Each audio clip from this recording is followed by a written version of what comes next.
बिस्मिल्लाहिर्रहमानिर्रहीम। अस्सलाम वालेकुम दोस्तों, उम्मीद करता हूं कि आप सब लोग खैर वाफियत से होंगे। वीज़ा चैनल के प्लेटफॉर्म से मैं हूं वसीम वसी।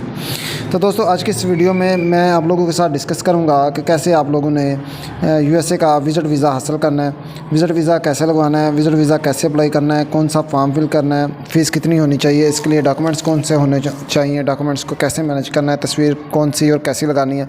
ये सारी बातें आज की इस वीडियो में आप लोगों के साथ डिस्कस होंगी, डिटेल के साथ डिस्कस होंगी। लेकिन वीडियो को प्रॉपर्ली स्टार्ट करने से पहले मैं चाहूँगा कि आप लोगों ने अगर अभी तक मेरे चैनल को सब्सक्राइब नहीं किया तो फ़र्स्ट ऑफ़ ऑल आप लोग मेरे चैनल को सब्सक्राइब कर लें और बेल आइकन के बटन को भी प्रेस कर लें ताकि मज़ीद वीज़ा रिलेटेड वीडियोज़ आप लोगों तक बर वक्त पहुँचती रहें। तो दोस्तों, अमेरिका का विज़िट वीज़ा, अमेरिका जो कि हर एक का ड्रीम कंट्री है और हर कोई चाहता है कि वो अमेरिका में जाए, वहाँ पर जाकर सेटल हो। तो इसलिए हर कोई चाहेगा कि वो अमेरिका का विज़िट करे। तो इसके लिए जो आपने तस्वीर बनवानी है, तो दोस्तों तस्वीर के हवाले से चंद एक बातें हैं, चंद एक पॉइंट है जो मैं आपको बता देता हूँ ताकि आप लोग जब तस्वीर बनवाएं किसी अच्छे फ़ोटोग्राफ़र से तो आप लोग ये गलतियाँ ना करें। सबसे पहले हम साइज़ के हवाले से बात करेंगे। साइज़ इसका 2x2 होना चाहिए, कलर फ़ोटो होनी चाहिए एंड वाइट इसकी बैकग्राउंड होनी चाहिए। और ग्लासी पेपर आपने यूज़ नहीं करना बल्कि आपने मैट पेपर यूज़ करवाना है। जिससे भी बनवाएंगे उससे कहिएगा कि वो मैट पेपर यूज़ करे। और आपके जो कान और जो आँखें हैं वो विजिबल होने चाहिए। आपके चेहरे पर किसी तरह की कोई भी शेड नहीं पड़नी चाहिए बल्कि आपकी आँखें खुली होनी चाहिए। तो वो लोग जो ग्लासेस लगाते हैं या हिजाब करते हैं, तो जब भी वो तस्वीर बनवाएंगे तो उनको ग्लासेस उतारनी पड़ेंगी एंड हिजाब अगर वो करते हैं तो हिजाब को कानों के और माथे से पीछे करना पड़ेगा ताकि उनका चेहरा जो है वो विजिबल आ सके। अगर वो ऐसा नहीं करते तो उनकी तस्वीर की वजह से उनका वीज़ा रिजेक्ट हो जाएगा और बार बार आपके एम्बेसी के चक्कर लगेंगे। तो इसलिए जब भी आप इसके लिए तस्वीर बनाएं तो इसके लिए केयरफुल हो जाएं और जो इंस्ट्रक्शन है उन इंस्ट्रक्शन के अकॉर्डिंग ही अपनी तस्वीर बनाएं। बिकॉज़ यूएसए की जो एम्बेसी है ये ज़ीरो टॉलरेंस पे काम करती है। आप जब भी आप अपने डॉक्यूमेंट्स लेके जाते हैं तो उसमें किसी भी तरह की कोई गलती नहीं होनी चाहिए। और ये बात भी आपने याद रखनी है कि जो तस्वीर है वो 6 माह से ज़्यादा पुरानी ना हो। कोशिश करेंगे फ़्रेश तस्वीर बनवाएं और मैक्सिमम 2-3 माह पुरानी तस्वीर हो तो फिर चल जाती है, लेकिन 6 माह से पुरानी तस्वीर जो है वो आपके लिए इशू क्रिएट करेगी। अब मैं बात करूंगा कि इसके लिए आपने कौन सा फॉर्म फिल करना है, फ़ीस कितनी है। तो फ़ीस जैसा कि आप लोग स्क्रीन पर भी देख रहे हैं, $160 फ़ीस है इसकी विज़िट वीज़े की। अगर आप बिज़नेस के हवाले से, विज़िट के हवाले से, टूरिज़्म के हवाले से या किसी और मेडिकल के हवाले से यूएसए का विज़िट वीज़ा लेना चाहते हैं तो आपको इसके लिए DS 160 फॉर्म फिल करना पड़ेगा और इसकी फ़ीस भी जो है वो 160 है, यानी कि $160 ही आपको फ़ीस भी पे करनी पड़ेगी। और इसके लिए आपको यूएसए की वीज़ा इमिग्रेशन वेबसाइट पर जाकर ऑनलाइन DS 160 फॉर्म जो है वो फिल करना पड़ता है। अब बात करते हैं फ़ीस के हवाले से, तो पूरे पाकिस्तान में किसी भी अलाइड बैंक की किसी भी ब्रांच में इसकी फ़ीस जमा हो जाती है। लेकिन जो फ़ीस का चलान है वो आपने यूएस इमिग्रेशन वेबसाइट से ही फ़िल करना है और वहीं से डाउनलोड करना है। वहाँ पर जब आप अपना ID का नंबर कंप्यूटर में डालेंगे तो आपका एक फॉर्म जनरेट हो जाएगा जिसमें आपने DS 160 फॉर्म की टाइप लिखनी है, तो आपकी फ़ीस ऑटोमेटिकली आ जाएगी जो आपने पाकिस्तानी रुपए में किसी भी अलाइड बैंक की किसी भी ब्रांच में जमा करवा देनी है। तो जब आप फ़ीस जमा करवाएंगे तो बैंक वाले आपको एक रसीद देंगे, वो रसीद आपने अपने पास संभाल कर रखनी है। बिकॉज़ उस रसीद पर एक रिसीविंग नंबर होगा जिसमें ये आप शो करेगा कि आपकी फ़ीस सबमिट हो चुकी है।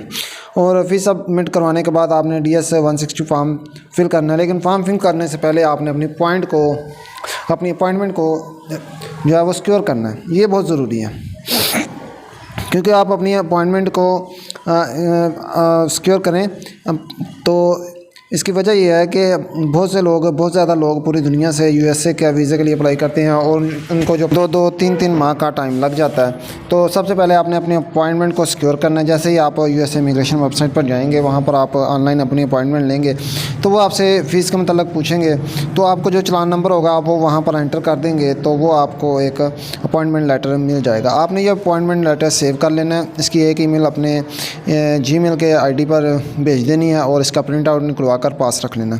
तो बाद में आपने D160 फार्म जो है इसको आपने फिल करना शुरू कर देना।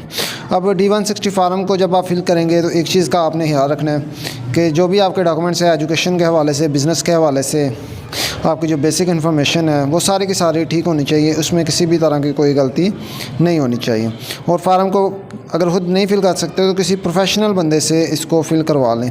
बिकॉज़ जब आप ये फ़ार्म फ़िल करते हैं तो जो आपने एक दफ़ा इंस्ट्रक्शन वहाँ पर भेज देनी है वो एम्बेसी में चली जानी है, तो यहाँ पर अनडू का ऑप्शन भी नहीं है। तो इसलिए आपको चाहिए कि D60 फॉर्म को बड़ा केयरफुली और बड़े ख्याल के साथ इसको जो है वो आपने फ़िल करना है। सो दोस्तों, उम्मीद है कि आप फार्म को खुद फिल कर लेंगे।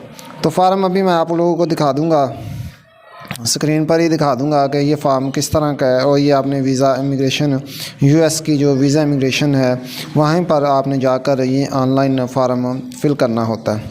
तो दोस्तों, ये फार्म जब आप फिल कर लेंगे तो नेक्स्ट फिर आपको जैसे कि अपॉइंटमेंट में आपको पता चल जाएगा कि आपका इंटरव्यू किस डेट का है, तो आपने इंटरव्यू के लिए ख़ुद को प्रिपेयर करना है। दोस्तों, USA का जो वीज़ा होता है ये टोटली डिपेंड करता है इंटरव्यू पे। अगर आपका इंटरव्यू ठीक हो जाता है, सही हो जाता है, तो आपका वीज़ा लग जाता है। लेकिन अगर आप इंटरव्यू में कवर नहीं कर पाते तो आपका वीज़ा रिफ्यूज़ हो जाता है, आपका वीज़ा रिजेक्ट हो जाता है। तो दोस्तों, इसलिए इंटरव्यू के बारे में आप लोगों ने केयरफुल रहना है और इसको सीरियस लेना है। बिकॉज़ जब आप इंटरव्यू के लिए जाएंगे तो मैं आपको कुछ टिप्स बता देता हूं। जब आप इंटरव्यू के लिए जाएंगे तो जो डॉक्यूमेंट्स आपने D60 फॉर्म में जिन डॉक्यूमेंट्स की आपने इन्फॉर्मेशन प्रोवाइड की है वो सारे डॉक्यूमेंट्स आपने अपने साथ लेके जाने हैं। लेकिन उन डॉक्यूमेंट्स को इस तरह से अरेंज करना है कि उनकी जो तरतीब है वो आपकी प्रिंट्स पर हो, यानी कि वो आपके फिंगर पर हो, आपको पता हो कि आपने किस तरह से इनको अरेंज किया है, ताकि जब इंटरव्यू ज़्यादा से ज़्यादा 2-3 मिनट का, 1 मिनट का या फिर 5 मिनट का होता है।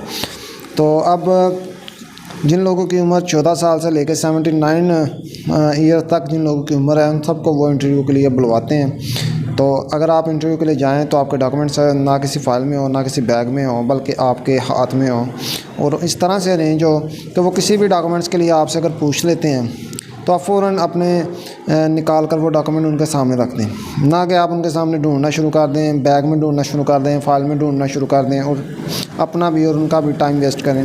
सो इन सारी चीज़ों से आपने अवॉइड करना है। डॉक्यूमेंट्स अपने हाथ में रखने हैं और जब भी वो आपसे कहे कि अपनी बैंक स्टेटमेंट दिखाएं तो आपको पता होना चाहिए कि मैंने इनको अपने हाथ में किस तरह से अरेंज करके रखा है।